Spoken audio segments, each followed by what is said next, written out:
Train में college student का प्यार। कॉलेज कैंपस में सुबह का समय, छात्र खुले मैदान में खड़े हैं। प्रिंसिपल घोषणा कर रहे हैं, स्टूडेंट्स, जैसा कि आप सभी जानते हैं, इस साल की इंडस्ट्रियल ट्रेनिंग टूर शिमला में रखी गई है। सभी को कल सुबह 7 बजे स्टेशन पर पहुंचना है। ट्रेन पूरे कॉलेज के लिए स्पेशली बुक की गई है। वाह, ट्रेन ट्रिप, ये तो मजेदार होगा यार। भाई ये हुई ना बात, अब असली मस्ती होगी ट्रेन में। और सुन, काव्या भी जा रही है। कौन काव्या? अरे वही, तुम्हारी मिस लाइब्रेरी, जिसके पास किताब मांगने के बहाने तुम रोज पहुंचते हो। अरे नहीं नहीं यार, ऐसा कुछ भी नहीं है। बस मतलब वो अच्छी है और बात करने लायक है, बाकी कुछ नहीं। और मतलब ज्यादा तुम लोग मत सोचो। हाँ हाँ, बात करने लायक नहीं, दिल देने लायक। हाय हाय हाय हाय, देखो तो चेहरा लाल हुए जा रहा है शर्म से। दोनों हंसते हैं और ट्रिप के बारे में बात करने लगते हैं। अगले दिन स्टेशन पर कॉलेज के स्टूडेंट्स का हुजूम था। बैग, गिटार, स्नैक्स, सबके हाथ में बड़ा ही अनोखा माहौल बना हुआ था। देखना प्रिया, कितनी भीड़ है। मुझे डर लग रहा है कहीं गलत कोच में ना चढ़ जाऊं। तू निश्चिंत रह, मैं हूं ना तेरे साथ। और हाँ, देख वो सामने अंशुमन खड़ा है। हाँ, बड़ा सीरियस रहता है हमेशा। मुझे लगता है पढ़ाई छोड़कर मुस्कुराना भूल गया है। अंशुमन उधर खड़ा टिकट देख रहा होता है। तभी रवि धीरे से कंधे पर हाथ रखता है। देख उधर, काव्या आ गई। जाना बात कर ले। अरे नहीं यार, यहाँ सब है, बाद में ट्रेन में बात कर लूंगा। तू तो एकदम पुराने जमाने का हीरो है भाई। इस तरह कुछ देर बाद ट्रेन आती है। ट्रेन की सीटी बजती है और सभी चढ़ने लगते हैं। ट्रेन धीरे धीरे प्लेटफॉर्म छोड़ती है। सभी सीटों पर स्टूडेंट्स हंसी मजाक में व्यस्त हैं। चलो दोस्तों, अंताक्षरी शुरू करें? हाँ। इस तरह अंताक्षरी शुरू हो जाती है, जहां रवि और प्रिया की टीम बनती है और अंशुमन और काव्या की दूसरी टीम। म से शुरू करते हैं। मेरा दिल भी कितना पागल है, ये प्यार तो तुमसे करता है। पर सामने जब तुम आते हो, पर सामने जब तुम आते हो, कुछ भी कहने से डरता है। ओ मेरे साजन, ओ मेरे साजन, साजन साजन, मेरे साजन। अच्छा, अब मेरी बारी, तो ये सुनो आप सभी। दुनिया दी इस पीड़ च एवे खो जाएंगे ओ यारा, तेरे बिना असी पागल वागल हो जाएंगे ओ यारा। दुनिया दी इस पीड़ च एवे खो जाएंगे ओ यारा, तेरे बिना असी पागल वागल हो जाएंगे ओ यारा। जे मेरे तो दूर गया है तू, लेने सिवे में बाल मेरे। ओ फकीरा, ओ फकीरा, मैनू ले जा तू नाल तेरे। मुस्कुराने की वजह तुम हो, गुनगुनाने की वजह तुम हो जिया जाए ना जाए ना जाए ना, ओरे पिया रे, जिया जाए ना जाए ना जाए ना, ओरे पिया रे, हाँ पिया रे। काव्या सुन लेती है और हल्के से मुस्कुराती है। ट्रेन के गलियारों में बातचीत होती है। शाम का समय है। कुछ स्टूडेंट्स ट्रेन से बाहर देख रहे होते हैं। काव्या खिड़की के पास खड़ी है।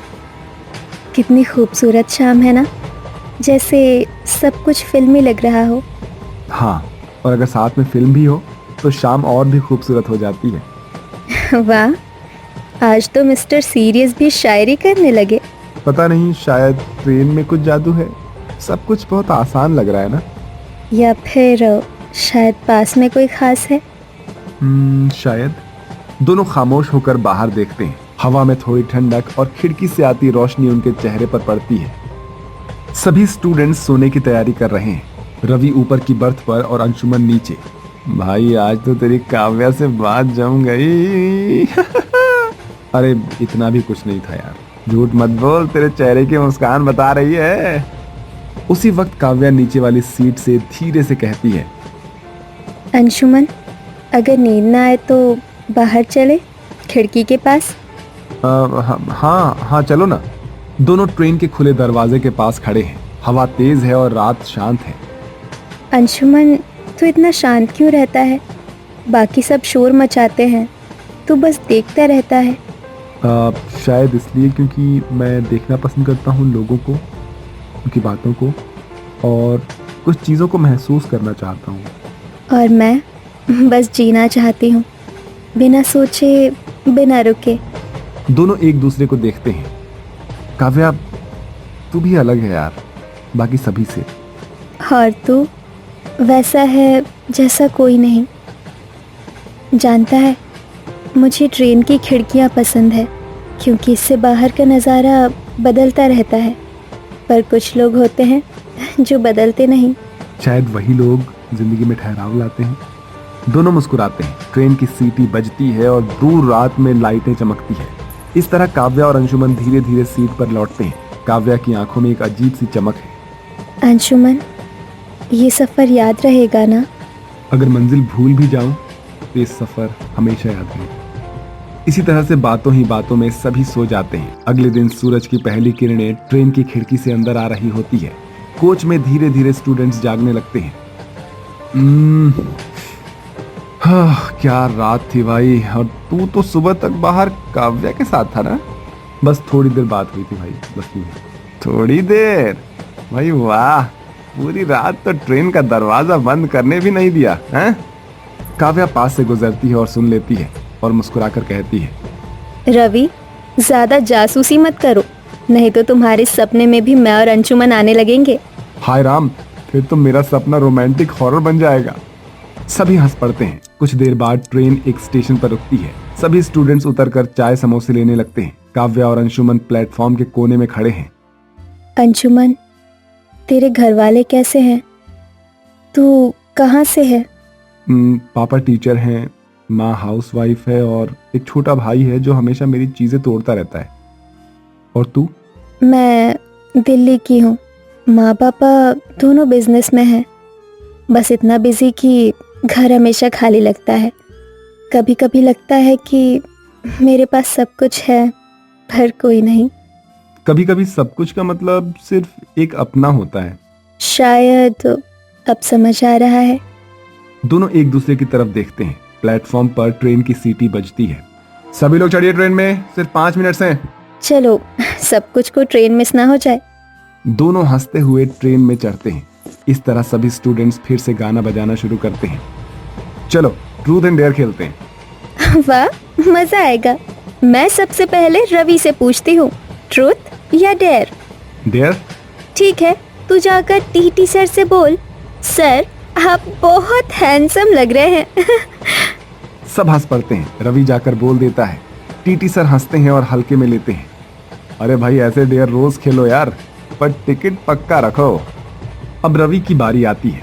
वो बोतल घुमाता है और बोतल काव्या पर रुकती है। ओहो काव्या जी, ट्रूथ या डेयर? ट्रूथ। ये बताओ, क्या किसी से प्यार हुआ है? सारे स्टूडेंट्स। काव्या थोड़ा शर्मा जाती है।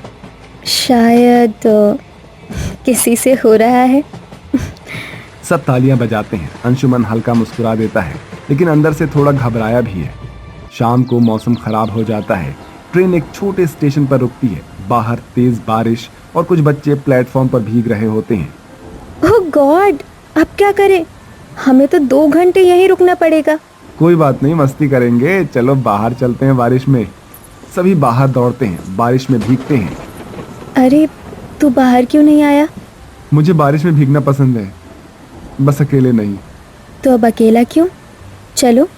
दोनों बारिश में निकलते हैं। प्लेटफॉर्म पर पानी की बूंदें गिर रही होती है। काव्या हंसते हुए घूमती है। देखो ना अंशुमन, कितना प्यारा है ये पल। कभी कभी लगता है कि ट्रेन नहीं, जिंदगी भी ऐसी ही है, रुकती है, चलती है और फिर मुस्कुराती है। और कुछ सफर किसी के साथ चलने से खूबसूरत बन जाता है। दोनों एक दूसरे को देखते हैं, कुछ पल के लिए सब कुछ थम जाता है। अचानक से प्लेटफॉर्म पर एक बुजुर्ग औरत का बैग ट्रैक पर गिर जाता है। ट्रेन धीरे धीरे चलने लगती है। बेटा, मेरा बैग कोई उठा दो। काव्या झट से आगे बढ़ती है, ट्रैक के पास फिसल जाती है। काव्या रुको! वो दौड़कर उसे पकड़ लेता है और ऊपर खींच लेता है। दोनों जमीन पर गिरते हैं और भीगे हुए हैं और सांसें बहुत तेज है। मैं ठीक हूँ, बस फिसल गई थी। तू पागल है क्या? जिंदगी खेल नहीं है जो ऐसे रिस्क लेते रहती हो तुम। मुझे लगा अगर मैं मदद नहीं करूँगी तो शायद पछताऊँगी, और तू तो था ना मुझे संभालने के लिए। दोनों की आंखें भीगती है बारिश और भावनाओं से। कुछ देर बाद सभी ट्रेन में आ जाते हैं। ट्रेन फिर से चलने लगती है और दोनों अपनी सीट पर वापस आ जाते हैं। माहौल खामोश है। काव्या, जब तू गिरी ना तो लगा कि मेरे अंदर कुछ टूट गया है। डर लगा कि कहीं तुझे खो ना दूं, तुझे कुछ हो ना जाए। तो फिर मान ले अंशुमन कि तू मुझसे प्यार करता है। अंशुमन कुछ पल के लिए खामोश रहता है, फिर उसकी ओर देखता है। हाँ करता हूँ। पहली बार जब तुझे देखा ना तब नहीं पता था कि ये क्या है, पर अब हर पल बस तू ही दिखती है। तेरी हंसी, तेरी बातें, तेरी जिद, सब कुछ। काव्या की आंखों में आंसू है पर मुस्कान भी। और मैं पहले सोचती थी कि प्यार सिर्फ बेवकूफ़ों के लिए होता है, पर अब लगता है प्यार वही चीज़ है जो हमें इंसान बनाती है। मैं भी तुझसे प्यार करती हूँ अंशुमन। दोनों एक दूसरे का हाथ पकड़ते हैं। खिड़की से बाहर बारिश धीरे धीरे थम रही है। ट्रेन शिमला पहुंचने वाली है। रवि और प्रिया सबको जगाते हैं। चलो दोस्तों, ट्रेन का सफर खत्म, अब असली टूर शुरू होता है। पर कुछ के लिए तो सफर शुरू ही अब हुआ है। वो काव्या और अंशुमन की तरफ देखकर आंख मारती है। हाँ, हर मंजिल किसी नए सफर की शुरुआत होती है। और हर सफर में कोई ना कोई साथ चलने वाला मिल ही जाता है। ट्रेन रुकती है और सभी उतरते हैं। हवा में ठंडक है पर माहौल में गर्मजोशी। स्टेशन के बाहर दोनों खड़े हैं। बैकग्राउंड में हिमालय की पहाड़ियां दिखती है। अंशुमन, ये ट्रेन सफर मुझे याद रहेगा हमेशा, क्योंकि इस सफर ने हमें हम बना दिया है। काव्या उसका हाथ पकड़ती है। दोनों आगे बढ़ जाते हैं। ट्रेन अपने गंतव्य स्थान से आगे की ओर जाने लगती है। इस तरह काव्या और अंशुमन के प्यार की दास्तां इस ट्रेन के सफर के दौरान शुरू हो जाती है। संदेश दोस्तों, कभी कभी जिंदगी की सबसे खूबसूरत मुलाकातें एक छोटे से सफर में ही मिल जाती है। ट्रेन का डिब्बा बदलता है, नजारे बदलते हैं, पर अगर दिल से जुड़ जाओ तो मंजिल मायने नहीं रखती, सिर्फ साथ मायने रखता है।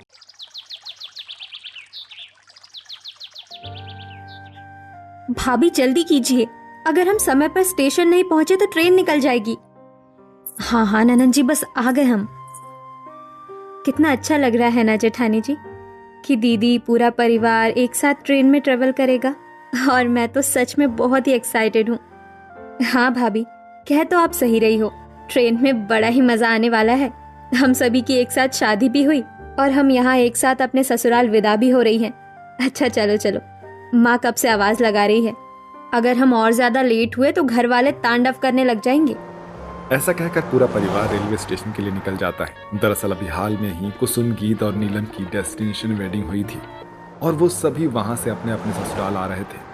इत्तेफाक से सभी को एक साथ ट्रेन से ही जाना पड़ रहा था। वो सभी ट्रेन आने से पहले ही रेलवे स्टेशन पर पहुंच जाते हैं। कुछ देर बाद ट्रेन आ जाती है और सभी ट्रेन के अंदर चढ़ जाते हैं। कुसुम, राधा और गीता जी, आप सभी का कंपार्टमेंट एक साथ है। वही मेरे पिताजी, माँ और बाकी लोगों का दूसरे कंपार्टमेंट में सीट है। तो आप सभी जरा ध्यान से रहना, ठीक है? साथ में ही सामान का भी ध्यान रखना, और कोई समस्या, कोई भी प्रॉब्लम हो, कुछ भी चाहिए हो तो मुझे बुला लेना आप। अरे बेटा, फिक्र क्यों करते हो, कुछ नहीं होगा, सब कुछ कुशल मंगल होगा। जी अम्मा जी, जरा ध्यान रखिएगा इनका भी, है ना? चलो गीता, मैं अपने सीट पे आता हूँ, आप ठीक है? जी अशोक जी, आप लोग भी अपना ध्यान रखिएगा। ऐसा कहकर सभी परिवार वाले अपने अपने सीट पर जाकर बैठ जाते हैं। कुछ देर बाद ट्रेन चलने लगती है। कुसुम दीदी, कितना मजा आ रहा है ना इस ट्रेन में सफर करके। हाँ भाभी, मजा तो बहुत आ रहा है, लेकिन थोड़ी सी बोरियत भी हो रही है। क्यों ननन जी, अकेले यहाँ पर मन नहीं लग रहा है क्या आपका? कहीं आपको उनकी याद तो नहीं आ रही है क्या? भाभी, आप भी ये कैसी बातें कर रही हैं? अरे दीदी, अब भला हम आपसे मजाक भी नहीं कर सकती।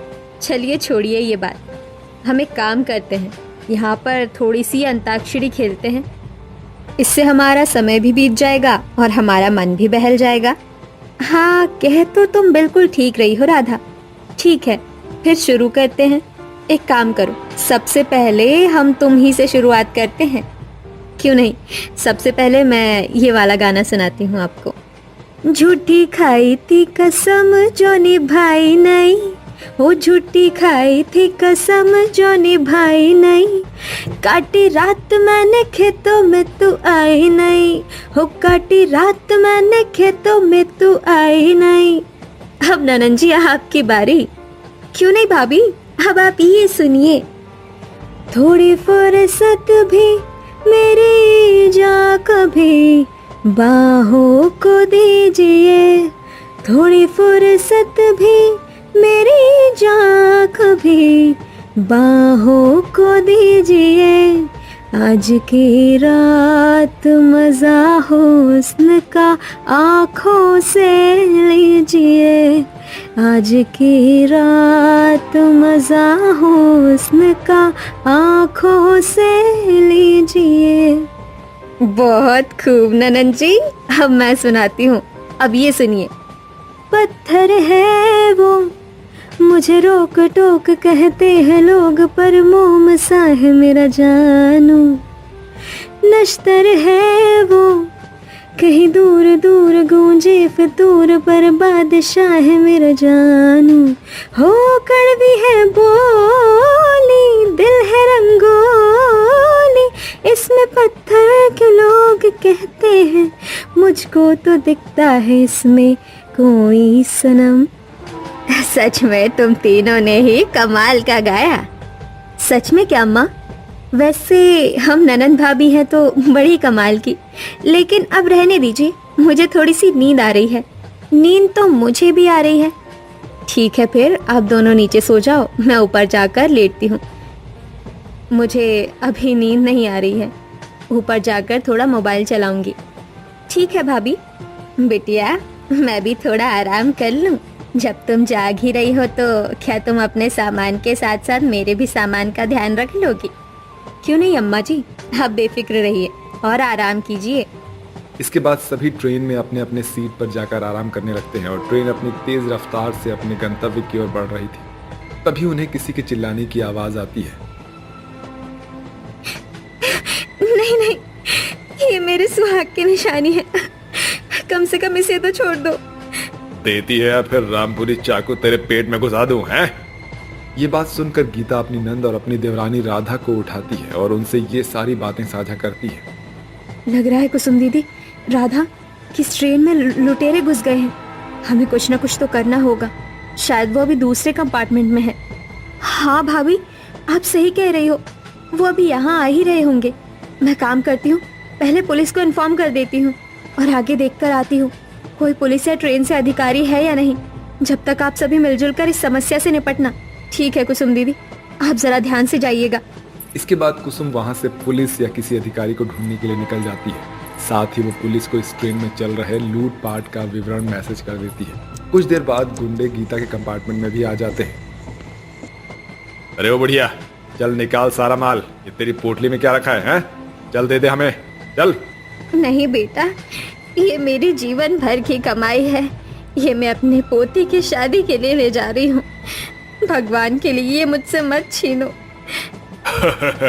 अरे ओ बुढ़िया, तू हमें भगवान का वास्ता दे रही है? हमारे लिए भगवान तो सिर्फ पैसा सोना चांदी है, हैं? चल दे दे हमें ये, नहीं तो ये चाकू तेरे हलक से बाहर निकाल दूंगा। इसके बाद वो उन बूढ़ी अम्मा का सारा सामान छीन लेते हैं। अरे तुम दोनों को अलग से बोलना पड़ेगा क्या? अरे भाई थोड़ा आराम से, देख नहीं रहे हो नई नवेली दुल्हन है, बस इन्होंने अपना लहंगा पहनना भूल गई हैं। सही कह रहा है भाई। बिल्कुल, ये दोनों तो रापचिक माल है। कसम से इन्हें देखकर तो मन कर रहा है कि कच्चा ही निकल जाऊं।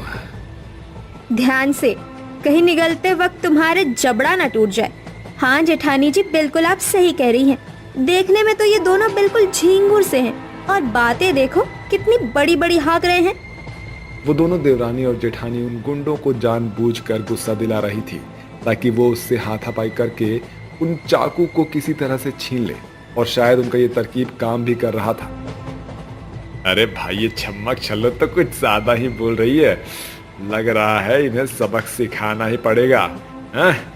घुसा दो क्या रामपुर इनके पेट में? हाँ हाँ, घुसा दे घुसा दे। एक को इस तरह से तड़पते हुए देखेगी तो दूसरे को खुद ब खुद अकल आ जाएगी। इसके बाद एक गुंडा गीता की तरफ बढ़ने लगता है। जैसे ही वो आगे बढ़ता है तभी राधा उस गुंडे को धक्का दे देती है और उसका चाकू नीचे गिर जाता है। जैसे ही उस गुंडे का दूसरा साथी अपने दोस्त को उठाने के लिए जाता है तभी गीता भी उस पर हमला कर देती है और वो जैसे तैसे करके उन दोनों का चाकू अपने हाथों में ले लेती है और कहती है, अब आया ना भाभी ये ऊंट पहाड़ के नीचे। हाँ बिल्कुल देवरानी जी, अब अम्मा जी एक काम कीजिए, जल्दी से किसी कपड़े या रस्सी से इन दोनों को बांध दीजिए। ननन जी बस पुलिस वालों को लेकर यहाँ आती ही होंगी। इसके बाद वो बूढ़ी अम्मा किसी तरह से उन दोनों गुंडों को बांध देती है। तभी वो दोनों गुंडे उनसे कहते हैं, हमें छोड़ दो, हमें जाने दो। बेशक इस ट्रेन में मतलब लुटा हुआ हर जो भी माल रखा हमारे पास हम तुमको दे देंगे। मतलब हमें जाने दो, बस जाने दो। अरे अम्मा, तुम अपना भी सामान रख लेना, बस हमारा हाथ खोल दो और हमें जाने दो यहाँ से। अच्छा, अब अम्मा, पहले तो तू मुझे बुढ़िया बुढ़िया कहता था। मैंने तुझसे कितने बार बोला कि तू मेरा सामान मत ले, तू माना मेरी बात।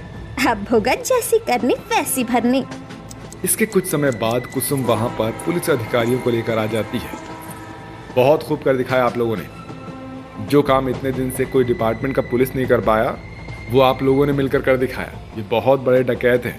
ये अक्सर ट्रेन के अंदर घुसकर लूटपाट मचाया करते थे और हमें इनकी बहुत दिनों से तलाश थी। हाँ इंस्पेक्टर, मेरी भाभियाँ सच में बहुत ही बहादुर है। बहादुर तो तुम भी हो कुसुम, जो अपनी जान पर खेलकर यहाँ बचते बचाते पुलिस को यहाँ तक लेकर आई हो। अरे अरे भाभी, आप लोग अपने में ही लग गई। अम्मा जी की तारीफ कौन करेगा? अम्मा जी ने भी बहुत ही बहादुरी दिखाई है। हाँ भाभी, बिल्कुल।